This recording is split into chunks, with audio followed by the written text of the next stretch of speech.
de base. Ok. Donc, petit serveur.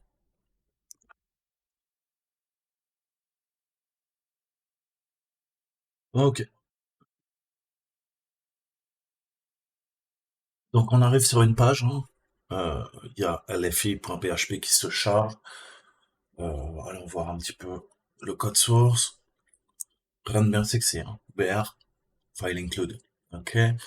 Donc, là, on n'en apprend pas plus, mais si on revient à notre exercice, ok, on nous dit, bah, ajoute le paramètre et vois un petit peu ce que ça donne.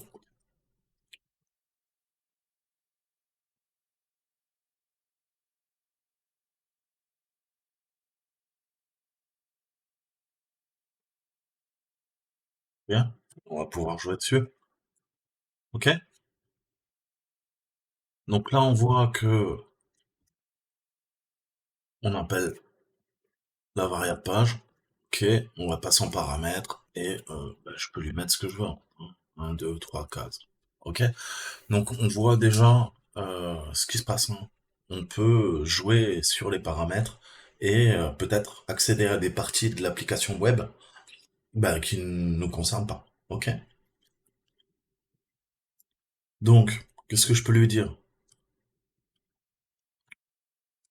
Bah, tu vas me charger. Ok.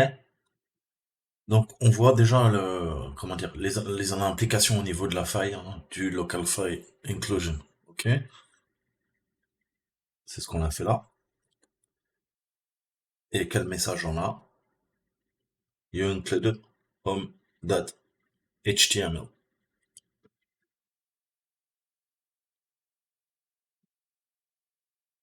Ok.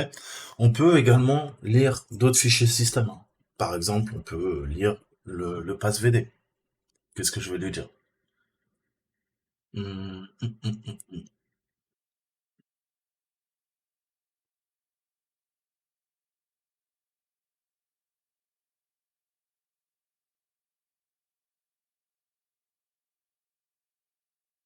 Bien. Injection de commande. OS injection attack. OS injection command attack. Donc là, pareil, on peut s'amuser, hein, après. Ce que vous voulez. On peut aller taper dans Shadow. Ça, il ne nous le prend pas. Ok. Shadow, il le prend pas. Mais on n'a pas SVD. Ok. Et typiquement, nous, c'est un serveur Apache. Ah non, on doit être LFI, non. On doit être le user ID 1000, je pense. Ok. On va voir. Est-ce qu'on peut injecter tout type de commande? Est-ce que je peux lui dire ouais, non.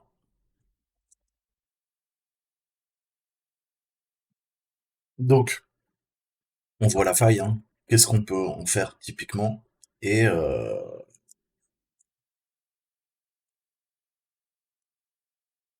c'est le LFI, hein. Ils ont créé un compte pour nous. On est d'accord, hein. Je vous ai dit le user ID. Donc bien joué. Vous avez exploité votre première LFI, ok? Et comme je vous disais en PHP, dans la requête, donc via la request, on a du code qui est vulnérable, ok? Le local file dans request.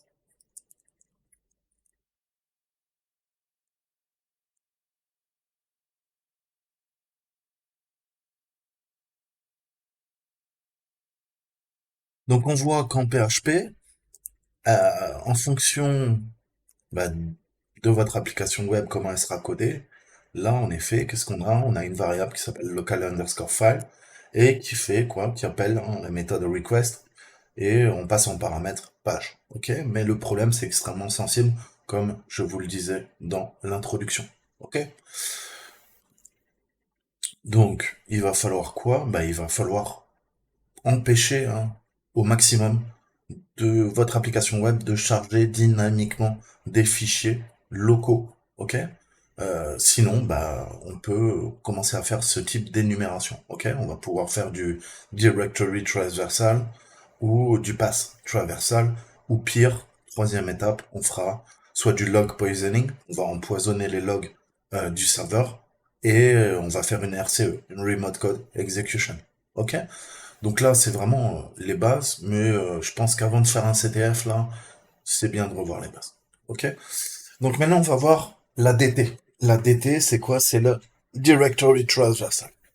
Donc, la LFI va nous permettre également de faire d'autres techniques comme la directory transversale. Ok? Donc c'est une attaque au niveau d'HTTP qui permet aux attaquants d'accéder en fait à des répertoires qui sont restreints et exécuter des commandes en dehors de l'arborescence route, racine du serveur web et également d'autres chemins. Ok? Donc là on a une autre explication. On va aller voir. C'est OWASP.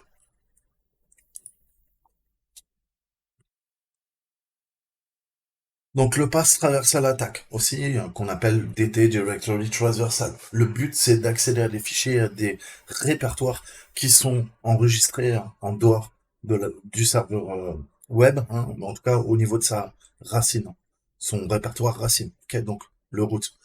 En manipulant les variables, des références aux fichiers, avec le fameux dot dot slash, ok, qui nous permet de faire des LFI eh ben, ces séquences, ces variations vont nous permettre de nous balader techniquement et on va jouer sur le chemin absolu et on va pouvoir accéder à des fichiers de façon arbitraire ou à des arborescences qui sont sur le système de fichiers.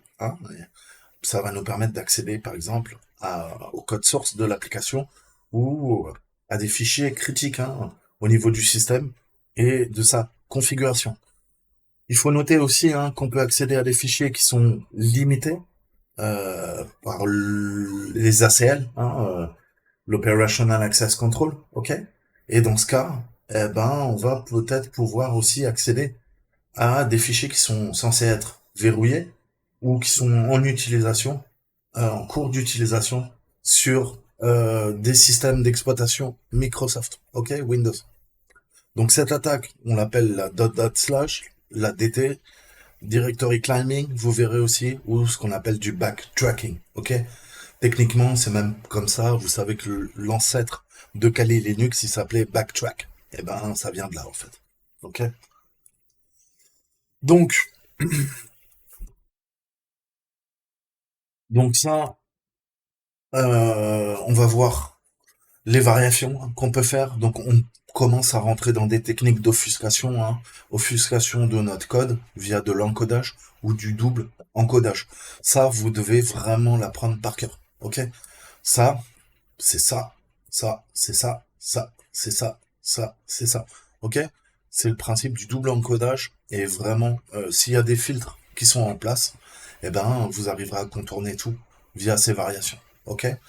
Ensuite, on a le percent encoding, ce qu'on appelle l'URL encoding. On le voit très souvent quand on utilise Burp Suite. Ok? Pareil, à connaître. Et aussi au niveau de l'architecture. Vous savez que le root sous Unix, GNU Linux, eh ben, c'est notre slash. Et on a un séparateur au niveau des arborescences qui est également dans ce sens-là. À l'inverse, dans Windows, vous savez que on va avoir plutôt que dire le root, on va dire la lettre, généralement C, deux points, avec un anti-slash. Ok? Et les séparateurs, ils sont dans un sens ou dans l'autre. Bien que j'ai envie de dire que c'est plutôt ça qui est utilisé, ok? À l'inverse d'Unix Linux où c'est tout le temps ça, ok? Et c'est pareil, les filenames dans Windows, le nom des fichiers peut être également suivi d'un point, d'un slash, d'un anti-slash, ok? Donc dans la plupart des systèmes d'exploitation en fait, on a également les null bytes, ok? Les null bytes, ils vont être injectés pour terminer le nom du fichier, ok? Par exemple, pour envoyer euh, un secretdoc.pdf en paramètre, on va lui mettre un null byte là, ok? Ça va faire un EOF, end of file, ok? Pour comprendre que, eh ben, c'est le point d'arrêt en fait, au niveau du fichier, en fait. Et donc, le souci, c'est que dans les applications Java, en fait, on a une chaîne, qui termine par PDF, ok? Et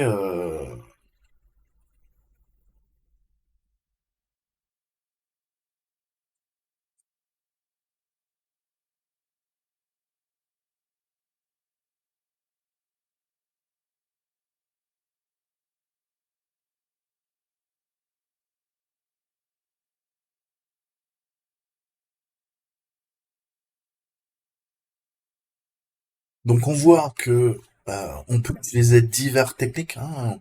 On a par exemple, hein, tout va dépendre comment l'application web va gérer les ressources en présence en fait, hein.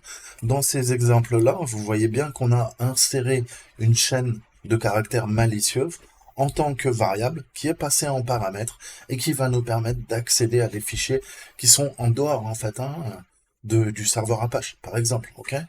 euh, en tout cas de l'arborescence qui permet au serveur web de fonctionner et de servir, de présenter les fichiers à l'utilisateur de l'extérieur. Ok?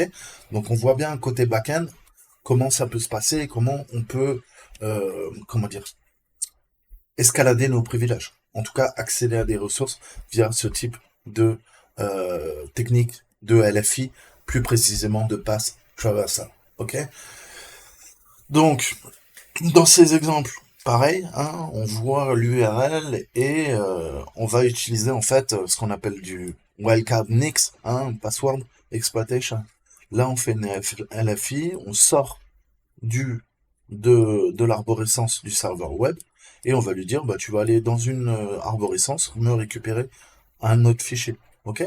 Et après, le nombre hein, de dot slash, ça dépend, hein, mais vous pouvez en mettre plusieurs, ok? Tout va dépendre, et tout l'intérêt, c'est de comprendre l'architecture, en fait, hein.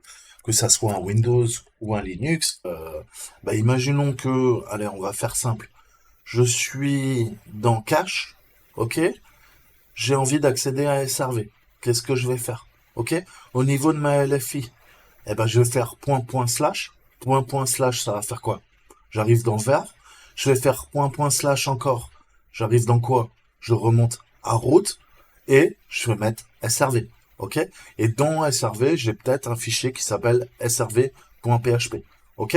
Donc ça fera dot slash srv slash srv .log ou ce que vous voulez, .php. Ok? C'est comme ça qu'on va se balader. Et c'est toute la base des techniques de passe traversal. Ça porte bien son nom, ok? On se balade dans les arborescences, on remonte aux routes pour accéder à nouveau à des parties du système d'exploitation auxquelles on n'est pas autorisé, pour pouvoir appeler d'autres ressources, ok?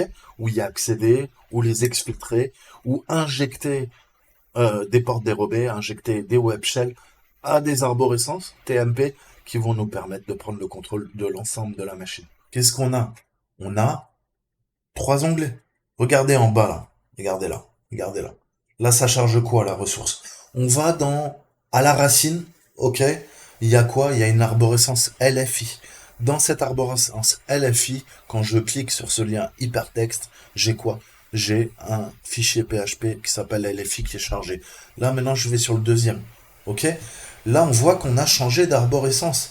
On n'est plus dans LFI, on est dans LFI2. Et c'est un autre fichier LFI.php. Et pareil, si je vais là, qu'est-ce qu'on voit en bas? On voit que maintenant, c'est LFI 3, en théorie. Bizarre ça. LFI 2, 1, ça veut dire que c'est le même. Ok, c'est le même qui est chargé. Autant pour moi. Donc là, on va dans le 2, vous voyez. Mais pensez à regarder, hein, tout simplement, ça vous indique où vous êtes. Là, on le voit bien. On est passé dans 2. Si je reviens sur 1, qu'est-ce que ça fait? Bah, ouais, si je reviens sur tout court, on revient où on était avant, hein, ni plus ni moins. Ok? Ça, c'est du pass traversal. Déjà, votre navigateur web, qu'est-ce que vous faites quand vous comprenez la structure? Vous modifiez l'URN, ok? Le URI, l'URN. Ça aussi, faut qu'on revoie. Hein. On va utiliser une méthode et euh, la localisation, hein, où la ressource réside. La méthode, j'utilise quoi? J'utilise la méthode en HTTP, S, mon protocole, port 443. Vous avez bien compris, ok, que tout ça, c'est notre URL. Alors vous allez me dire quelle est la différence avec l'URN? Eh ben l'URN, c'est également au niveau des ressources, ok, qui sont appelées. Hein.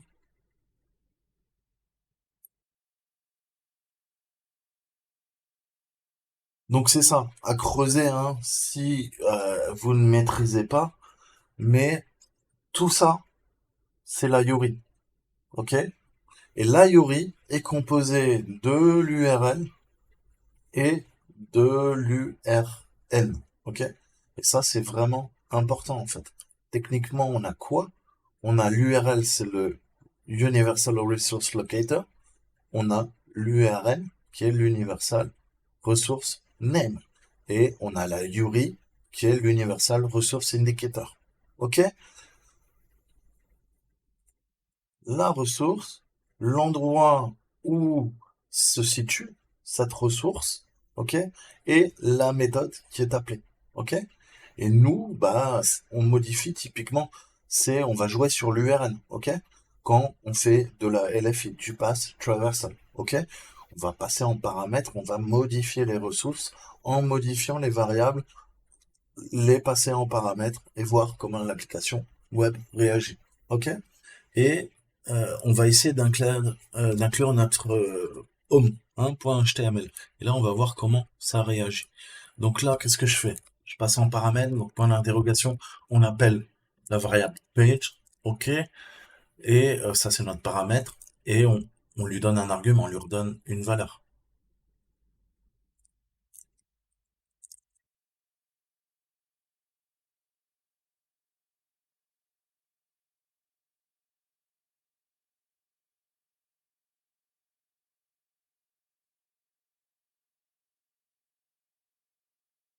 Donc on fait notre passe pour ça, et on va lui dire, il y a un truc qui s'appelle credit card,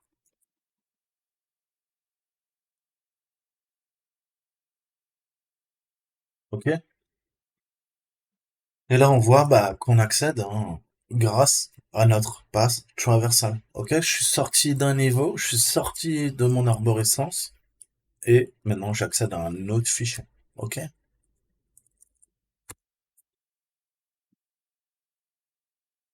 donc je sais pas pourquoi ils nous disent non parce qu'on y arrive, mais bon, c'est pas grave, je pense que c'est un bug. Donc, vous voyez qu'on peut tout à fait avec notre dot slash, hein, notre backtracking, euh, eh ben notre technique de passe traversal fonctionne. Maintenant, on va essayer de lire le pass VD, ok? Donc typiquement, vous le savez, si vous au début vous débutez, aidez-vous de l'outil, vous commencez à le connaître, on va faire du LFI, ok? Et typiquement, il vous donne du directory transversal. Vous pouvez faire un wrapper en PHP, et là vous avez toutes les LFI, ok? Utiles. Vous devez les connaître par cœur, ok? Apache 2, MySQL, Windows, ok? Donc là, on va le faire à la main, ok? C'est la page par défaut. Et il nous dit quoi? Eh ben, si tu veux modifier cette page de présentation, eh ben, il faut que tu modifies l'index HTML qui est présent dans var www HTML. Reprenons notre exemple. Pourquoi je vous dis tout ça? Ma LFI, comment elle va fonctionner? Ok? Je veux lui dire dot slash, ok? Je sors d'HTML. Ok? Là maintenant, je suis dans www. Je vais lui dire dot slash, ok. Maintenant, je suis dans var, ok. Je vais lui dire dot slash. Maintenant, je suis quoi? Je suis root. Je suis à la racine, ok. Je suis à la racine. Donc, je vous montre techniquement comment ça marche. Revenons. Ma LFI, ça va être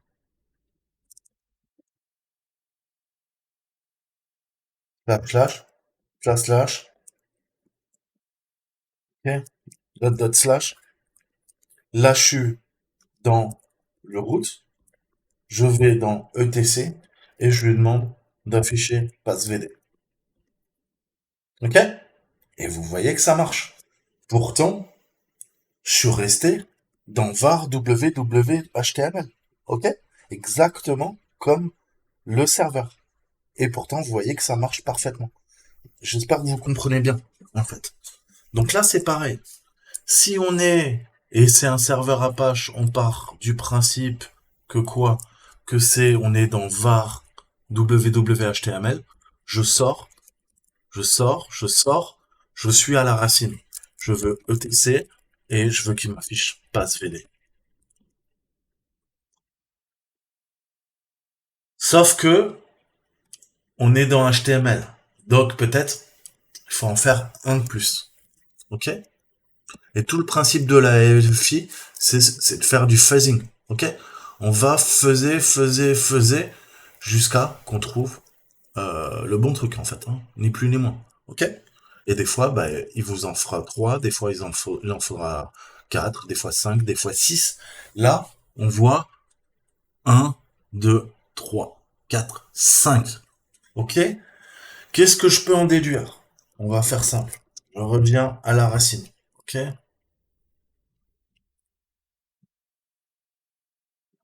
Ah, je commence à faire de la... Ok. Donc, je reviens à la racine. Ok? On a dit quoi?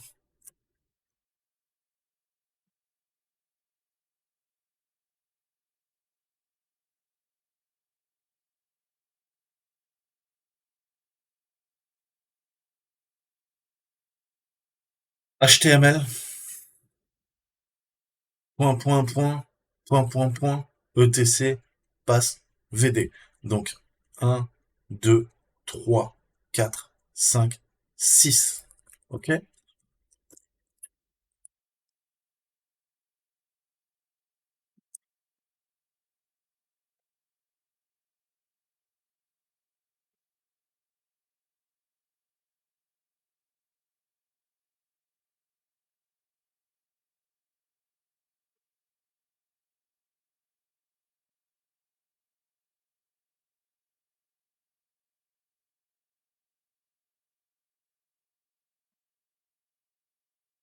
Bla, bla, bla.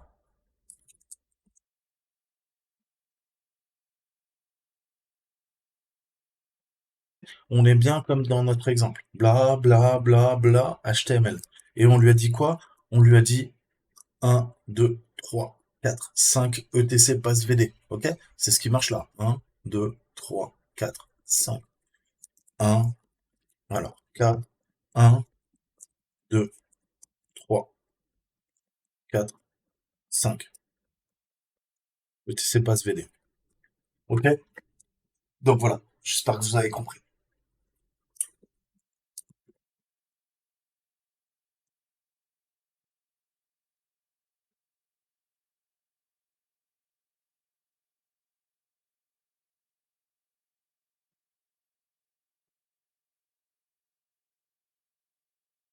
Donc ça, c'est fait. Maintenant, comment empoisonner les logs? Ok? Donc le log poisoning, c'est une technique hein, utilisée pour récupérer un reverse shell en fait, hein, à partir d'une LFI. Hein. Ça va permettre à un attaquant hein, d'injecter du code malicieux via les entrées, ok, pour accéder au log du serveur, ok. Voilà un petit peu à quoi ressemblent des logs au niveau d'Apache, ok.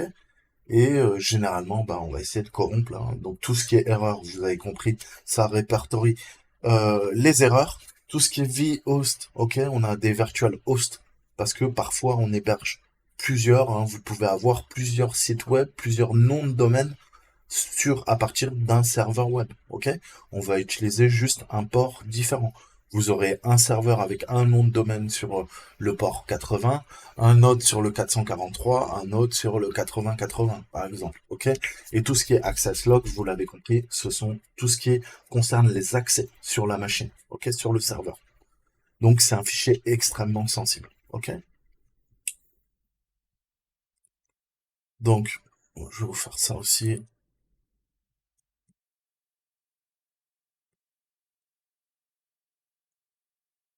Hein, donc je vais traduire pour aller plus vite, hein, sinon ça va prendre une heure.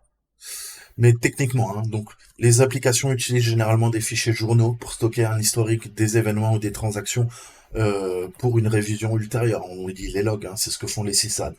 La collecte de statistiques ou le débugage. Selon la nature de l'application, la tâche d'examen des fichiers journaux peut être effectuée manuellement au besoin ou être automatisée à l'aide d'un outil, hein, qui va éliminer, hein, ce qu'on appelle la rotation des logs, ok, des journaux pour les événements importants ou les informations de tendance. Alors là, je sais mal traduit, mais bon. L'écriture d'entrée utilisateur invalidée dans des fichiers journaux peut permettre à un attaquant de falsifier les entrées de journal et d'injecter du contenu malveillant dans les journaux. C'est ce qu'on appelle l'injection logarithmeuse. Donc, des injections de journaux se produisent lorsque les données entrent dans une application à partir d'une source non fiable et quand les données... ouais.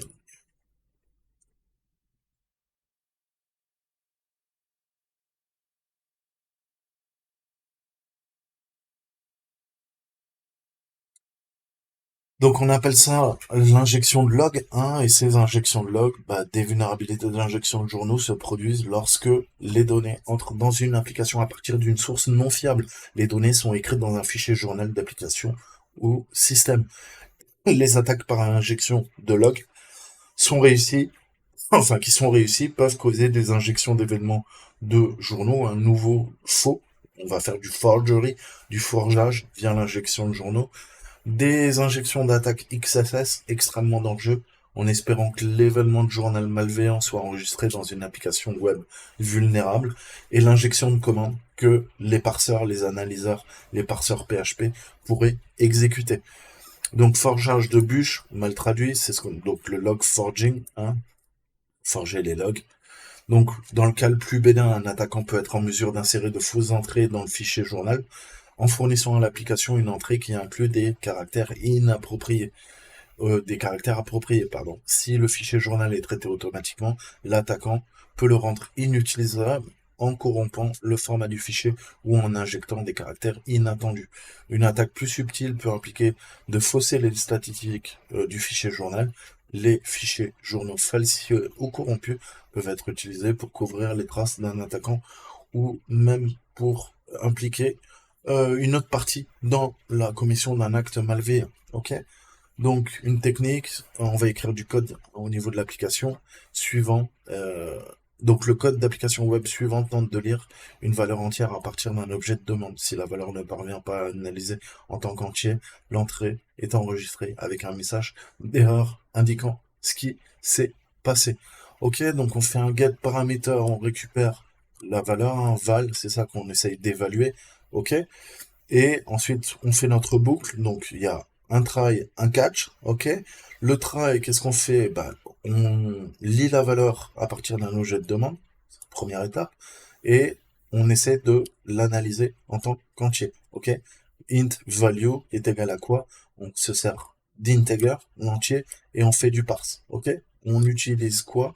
On va utiliser le parseur PHP pour évaluer, hein. Donc, et si c'est pas bon, on a notre catch. Le catch, ça permet de gérer des exceptions. Et on voit que l'exception s'appelle comment? Elle s'appelle euh, number format. Ok? Donc, exception, problème au niveau du formatage des nombres. Ok? Et log.info, on va écrire dedans. Et on a un message prédéfini, chaîne de caractères. Je n'ai pas réussi à analyser telle valeur plus la valeur qui a été évaluée initialement. Ok? Donc ça, typiquement, c'est notre snippet. Voilà ce qui se passe. Et si un utilisateur soumet la chaîne 21, ok? Donc 21 plutôt que 21, l'entrée suivante est enregistrée, ok? Fail to parse, value 21. Toutefois, si un attaquant soumet la chaîne 21 pourcentage OA, ok? Donc tout ça, vous voyez que là, on a fait quoi? On a encodé comme je vous montrais avant, la chaîne, ok? User logout, bad guy, ok? Donc on voit que on a réussi à faire quoi? à injecter user logout bad guy, alors que à la base, c'est juste 21. Ok? Donc, qu'est-ce que ça nous permet? Eh ben, on peut faire croire à l'administrateur système que on s'est déconnecté avec un compte, ok? Alors que c'est un autre compte qui a été déconnecté.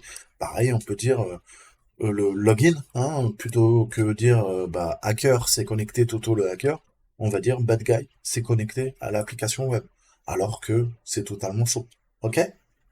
Donc ça permet d'insérer des entrées de façon arbitraire. On peut également faire de l'exécution de code via l'injection de journaux. Le code PHP, ici, peut facilement être ajouté à un fichier journal. Ok?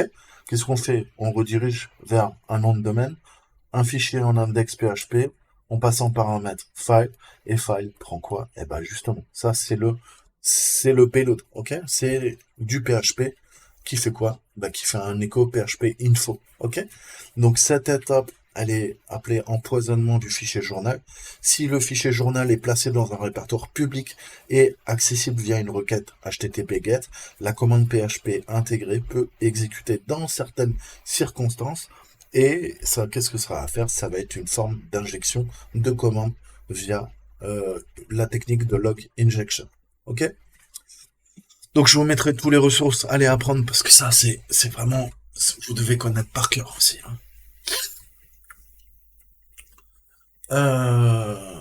Donc voilà. Qu'est-ce qu'on va faire? Eh ben on va passer à la pratique. Ok. Donc ça on n'en a pas besoin. Donc je suppute qu'on va aller cette fois-ci. On retourne, je pense, sur LFI, si j'ai bien compris. Donc c'était 3. Bon, on va aller à la racine.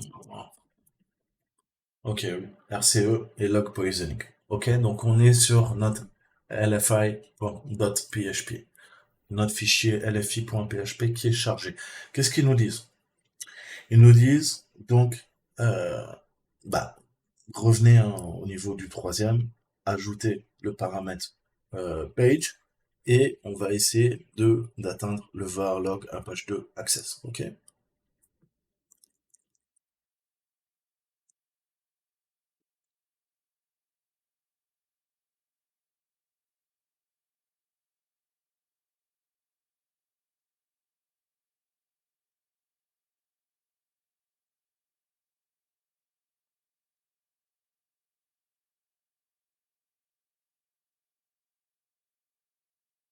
Et qu'est-ce qu'on voit? On voit qu'on accède, ok, à toutes les connexions qui ont été faites depuis que j'ai lancé le CTF, ok. Ça, c'est qui ça? Mozilla 5.0 Linux, bah, c'est moi, ok. C'est mon navigateur web, hein, ça c'est le front-end qui communique avec quoi? Avec le back-end. Et à chaque fois, on a les requêtes quêtes, ok. À chaque fois que je me suis baladé, qu'on s'est baladé sur le serveur, tout est enregistré au niveau de l'access log, ok. Ni plus ni moins, ok. Là, on voit qu'on a commencé à quoi? À 5h58 49. Et là, maintenant, la dernière transaction, ok? Elle a été faite quand? 6h38 20. Ok? Donc là, ça fait une heure. Presque une heure que je suis en train de vous faire la vidéo. Donc vous inquiétez pas, je vais la monter. Donc voilà. Vous voyez qu'on a tout l'aspect transactionnel, ok? L'adresse IP qui tape, 10 10 11 26, c'est qui? Ben, c'est qui? C'est moi.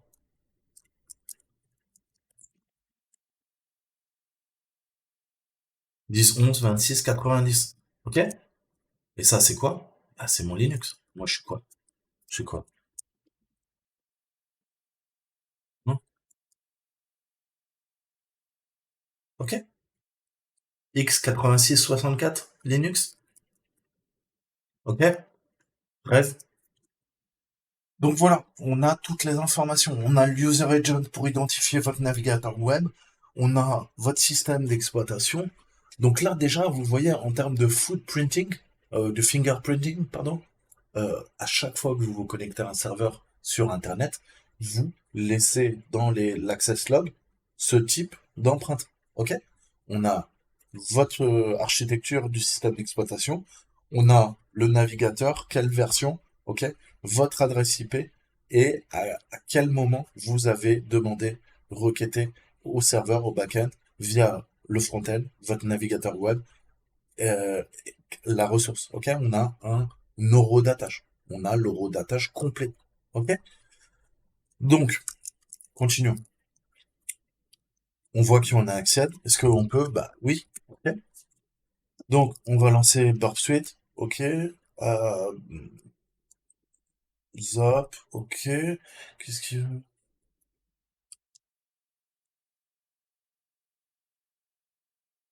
Donc, dans la requête, hein, le page, on va lui dire, on veut l'access log. Ça, il n'y a pas de souci. On voit que c'est bien le cas. Mais on va modifier la requête via le paramètre get. Ok. Et dans le user agent, on va venir injecter. On va faire un get LFI, ok, dans notre user agent.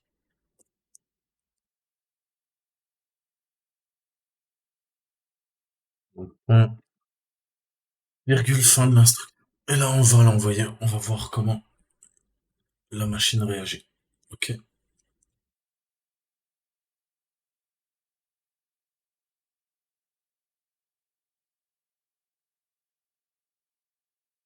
Ok, donc on voit qu'on peut injecter parfaitement là le PWD. Il me répond quoi?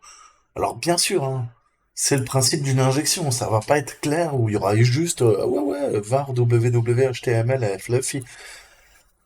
On travaille sur l'access log, il vous répond, access log, PW, ok, et il faudra prendre la fin. Et on voit qu'on nous dit, bah écoute, là, t'es dans var www HTML LFI, ok, ce qu'on savait déjà. Mais on commence à injecter, hein. Donc c'est parfait, il répond bien, hein, il parse notre variable LFI, et LFI, qu'est-ce que ça fait? Bah ça fait un get dessus, ça va venir récupérer la valeur. Donc PWD, ça c'est cool. Qu'est-ce qu'il nous demande d'autre? On dit name R, ok, pour connaître l'architecture,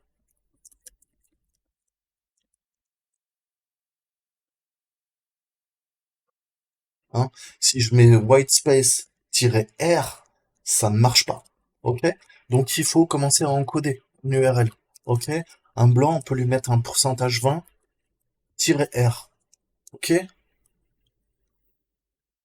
Il nous répond, ok,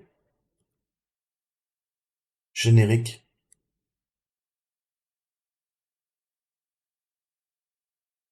on a la version du noyau, ok. Uname R, on récupère la version du noyau du Linux, du kernel, ok, du noyau Linux. Donc vous voyez qu'on peut faire de la reco à partir de ça. On récupère des informations, c'est super important. Ah, un truc aussi, ouais. Euh, donc ça, c'est cool. Si vous ne connaissez pas, euh, Erlang Code, ok? Franchement, il y a des sites qui vous le font, vous vous inquiétez pas. Je veux quoi? Je veux Uname R, ma commande, comment je peux l'encoder en UTF-8? Bah, tu l'encodes, mon gars. Voilà. Ok? Pourcentage R, pourcentage 20. Comme on l'a vu, vous voyez que même, on n'a même pas besoin de mettre le pourcentage 20. Mais si je le mets, ça marche aussi. Ok. Puisqu'on termine, c'est le end. C'est le I of end of file. Ok, on se rappelle? Pourcentage 20. Quelle est la différence? Il n'y en a aucune.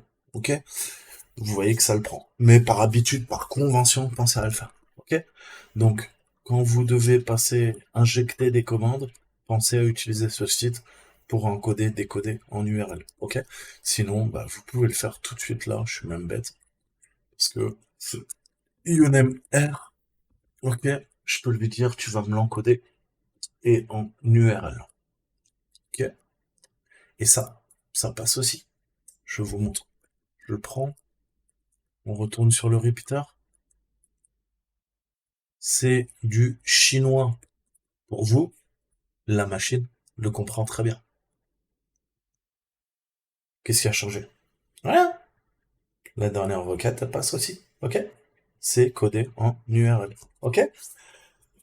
Donc voilà, je vous ai montré deux autres façons de faire. Ok? Deux autres façons, en plus du pourcentage 20 entre eux, pour remplacer l'espace. Ok? Donc pensez à faire ça parce que déjà vous contournerez les filtres, vous verrez, ça vous fera gagner du temps. Et en plus, tout simplement, ne vous dites pas, bah moi je comprends tout à fait la commande, je comprends pas pourquoi ça marche pas. Ça ne marche pas puisque c'est Earl encoded. Ok? Donc vous devez penser comme la machine pense. Ok? Et comment l'application web va récupérer votre string. Ok? Et rappelez-vous, là, ça utilise la méthode get et voilà, ça récupère tout ce string et ça répond. Il suffit que je formate mal un truc, je mets des blancs, qu'est-ce qui se passe? Ok? Le serveur, il répond plus. Il comprend pas. Ok? Donc, vous devez vraiment, c'est vraiment très important. Ok? Si je mets, je sais pas, n'importe quoi, quoi. Toto le hacker, tel, send, voilà. Ok? Le serveur, soit il vous fait un 404, soit il vous fait un 400, il arrive pas, il comprend pas. Donc, il faut penser à bien formater. C'est vraiment important. Ok? Donc maintenant, on va terminer l'exercice. On va se récupérer un petit payload des familles pour voir la puissance, encore une fois, du truc. Hein. On va pousser un reverse shell. Donc, retrieve the flag from the LFE user home directory.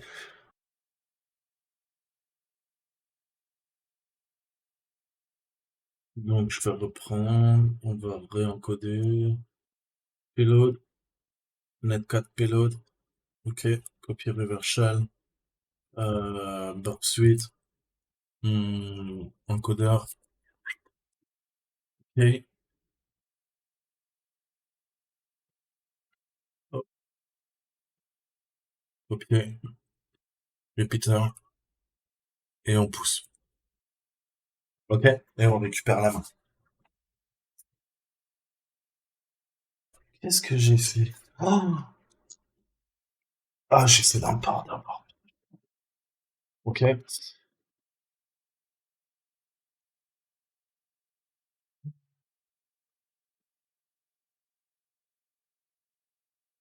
Voilà. J'espère que vous avez kiffé. Je vous dis à très bientôt. OK. Let's go. See you soon. Allez, à bientôt. Ciao, ciao.